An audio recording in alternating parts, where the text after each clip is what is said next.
Oliver Twist, by Charles Dickens. Chapter 31 involves a critical position. "Who's that?"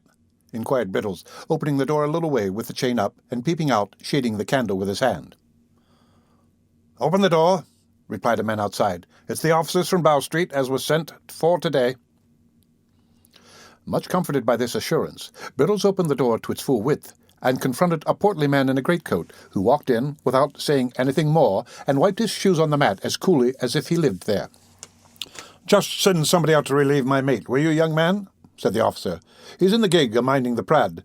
Have you got a coach us here, that you could put it up in for 5 or 10 minutes?" Brittles replying in the affirmative, and pointing out the building, the portly man stepped back to the garden gate, and helped his companion to put up the gig, while Brittles lighted them in a state of great admiration. This done, they returned to the house, and being shown into a parlour, took off the greatcoats and hats, and showed like what they were. The man who had knocked at the door was a stout personage of middle height, aged about 50, with shiny black hair cropped pretty close, half-whiskers, a round face, and sharp eyes.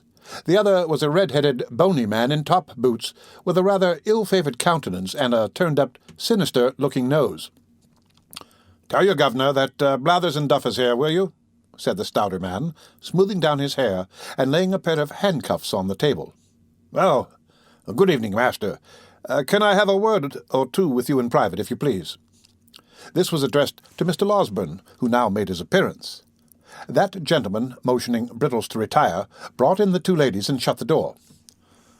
"This is the lady of the house," said Mr. Losberne, motioning towards Mrs. Maylie. Mr. Blathers made a bow. Being desired to sit down, he put his hat on the floor, and taking a chair, motioned to Duff to do the same.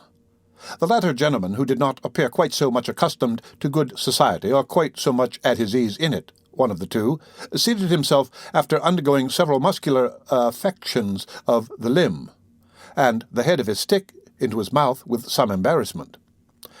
"Now, with regard to this here robbery, master," said Blathers, "what are the circumstances?"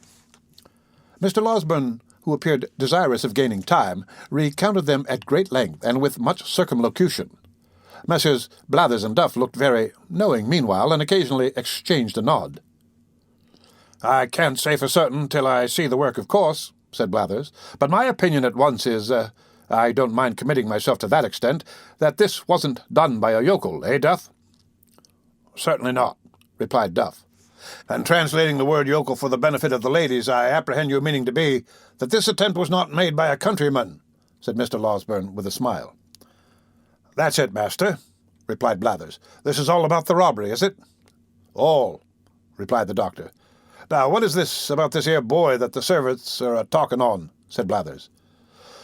"Nothing at all," replied the doctor. "One of the frightened servants chose to take it into his head that he had something to do with this attempt to break into the house, but it's nonsense, sheer absurdity."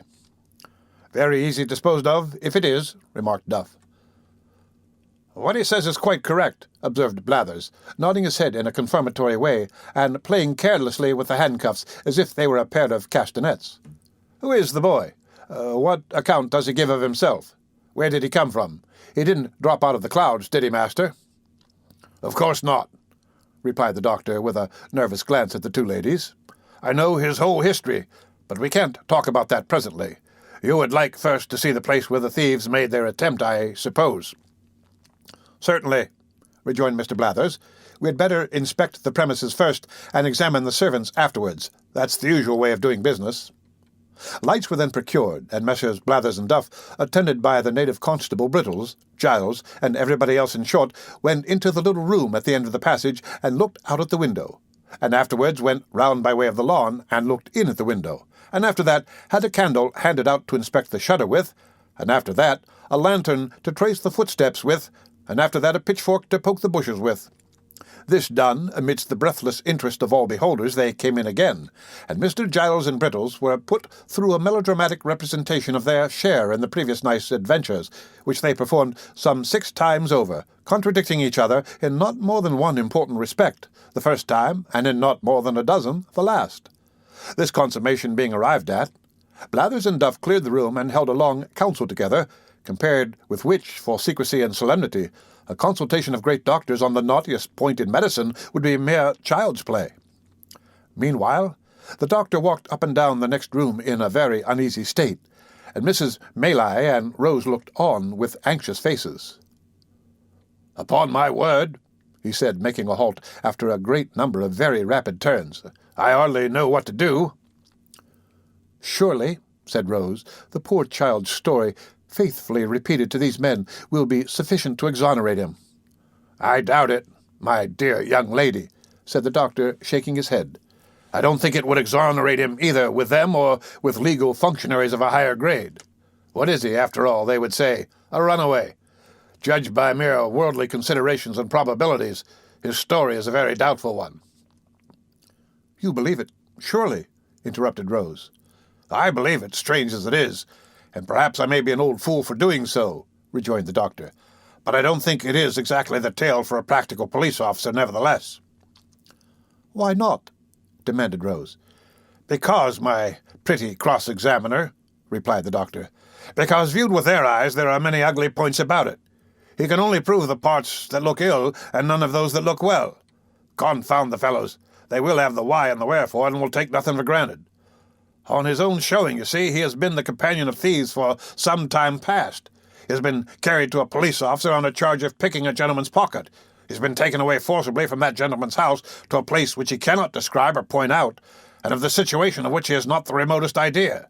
He's brought down to Chertsey by men who seem to have taken a violent fancy to him, whether he will or no, and is put through a window to rob a house, and then, just at the very moment when he is going to alarm the inmates, and so do the very thing that would set him all to rights, there rushes into the way a blundering dog of a half-bred butler and shoots him, as if on purpose to prevent his doing any good for himself.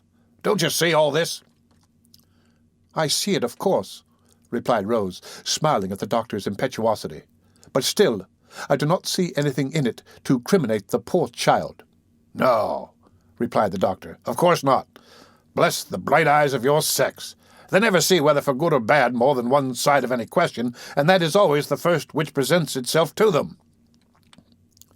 Having given vent to this result of experience, the doctor put his hands into his pockets and walked up and down the room with even greater rapidity than before.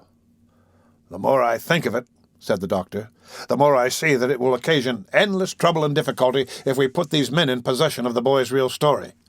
I am certain it will not be believed, and even if they can do nothing to him in the end, still the dragging it forward and giving publicity to all the doubts that will be cast upon it must interfere materially with your benevolent plan of rescuing him from misery." "Oh, what is to be done?" cried Rose. "Dear, dear, why did they send for these people?" "Why, indeed?" exclaimed Mrs. Maylay. "I would not have had them here for the world."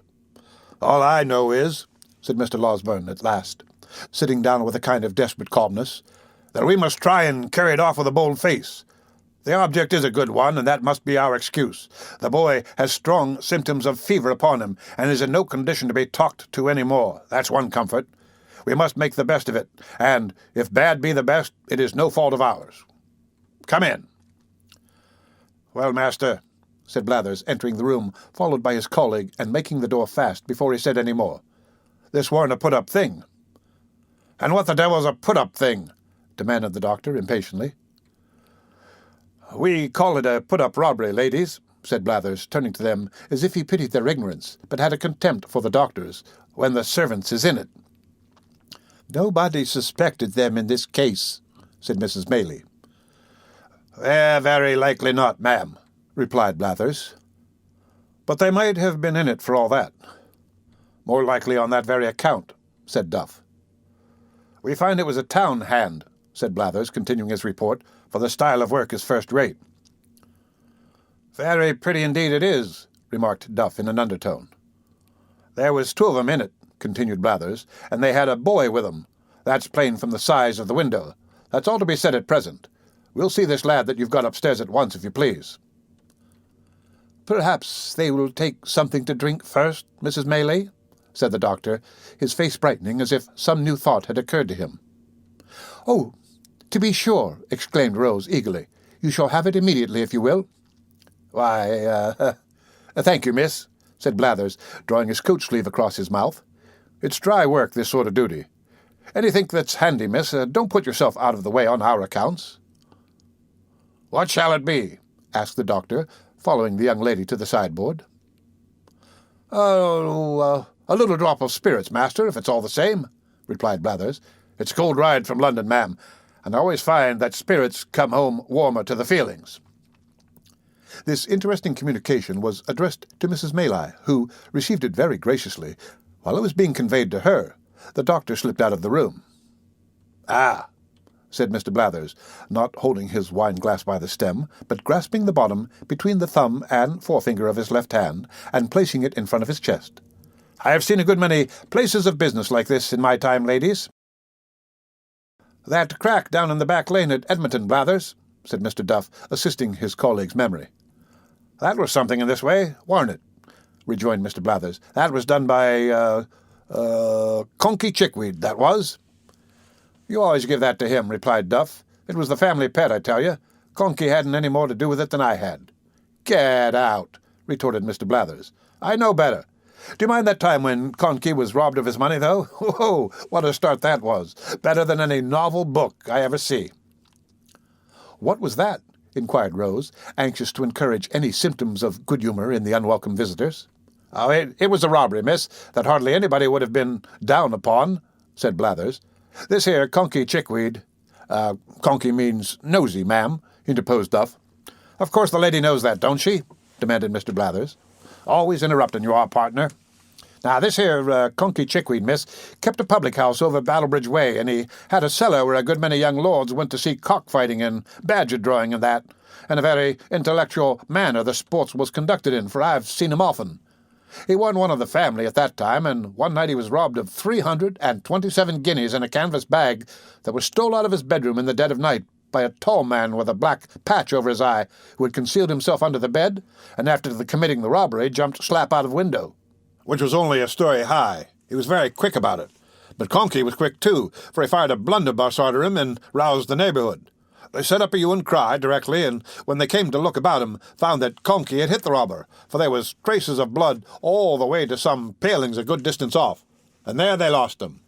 However, he had made off with the blunt, and consequently the name of Mr. Chickweed, licensed whittler, appeared in the Gazette among the other bankrupts, and all manner of benefits and subscriptions, and I don't know what all was got up for the poor man, who was in a very low state of mind about his loss, and went up and down the streets for 3 or 4 days, a-pulling his hair off in such a desperate manner that many people was afraid he might be going to make away with himself.